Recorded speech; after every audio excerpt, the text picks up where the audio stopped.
ndipo unapoanza kulia. Kile kitendo cha kukubaliana katika yale ambayo hujayashuhudia kwa macho, kwa kuyahakikisha umekubaliana, hiyo ndio imani yenyewe. Mnasikia amekufa, mnaanza kutandika na mikeka, tayari msiba. Amefia Mbalizi, mbali, hakuna aliyefika, imepigwa tu simu na wengine wanalia, na tayari mnatenga hata vyakula, mnaanza kupika. Wale wote wanaoshughulika na ile hali, wote wanashughulika kwa njia ya imani, wamesikia. Wote wanaoleta kuni pale msibani, maana hawajapona, tayari amefia mbali. Shughuli zote zinazoendeshwa hapo zinaendeshwa kwa imani. Ni wamesikia kwamba amekufa, wanaingia kufanya utekelezaji mbalimbali kwa habari ya msiba. Hiyo ndio imani, kule kukubaliana kabla hakujaona kwa macho, ndio imani yenyewe. Ndio maana nasema imani ni bayana ya mambo yasiyoonekana, ni kati ya yale mambo ambayo yanatarajiwa. Haleluya, haleluya. Hata Mungu wetu sisi tunamwabudu na tuko hapa ni kwa imani. Tumeambiwa na kuhubiriwa kwamba huko mbinguni kuna jehanamu. Hatujawahi fika na kushuhudia hili, ila kwa kuwa tunaamini Mungu yupo na tumeamini mpango wake wa kwamba amefanya jehanamu kule mbinguni, tunauamini na tumeanza kuiogopa na kuogopa kutenda dhambi. Ni imani.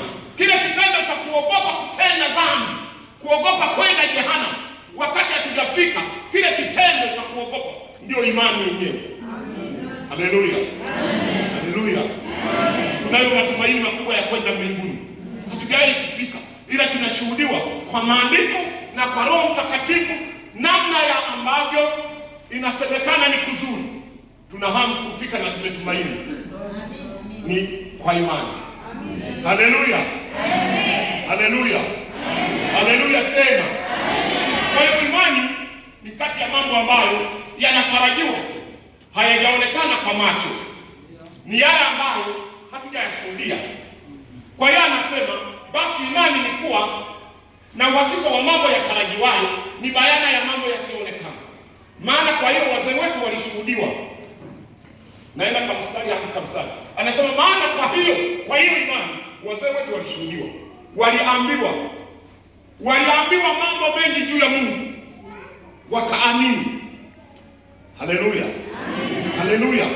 Wazee wetu walishuhudiwa, waliambiwa juu ya huyo Mungu afanyaye matendo makuu, wakaamini, wakakubaliana, wangali hawajamwona. Sasa tunaofuata kwa imani twafahamu ya kuwa ulimwengu uliumbwa kwa neno la Mungu, hata vitu visivyoonekana havikufanywa kwa vitu vilivyo zaidi. Ni kwa imani, ni kwa imani.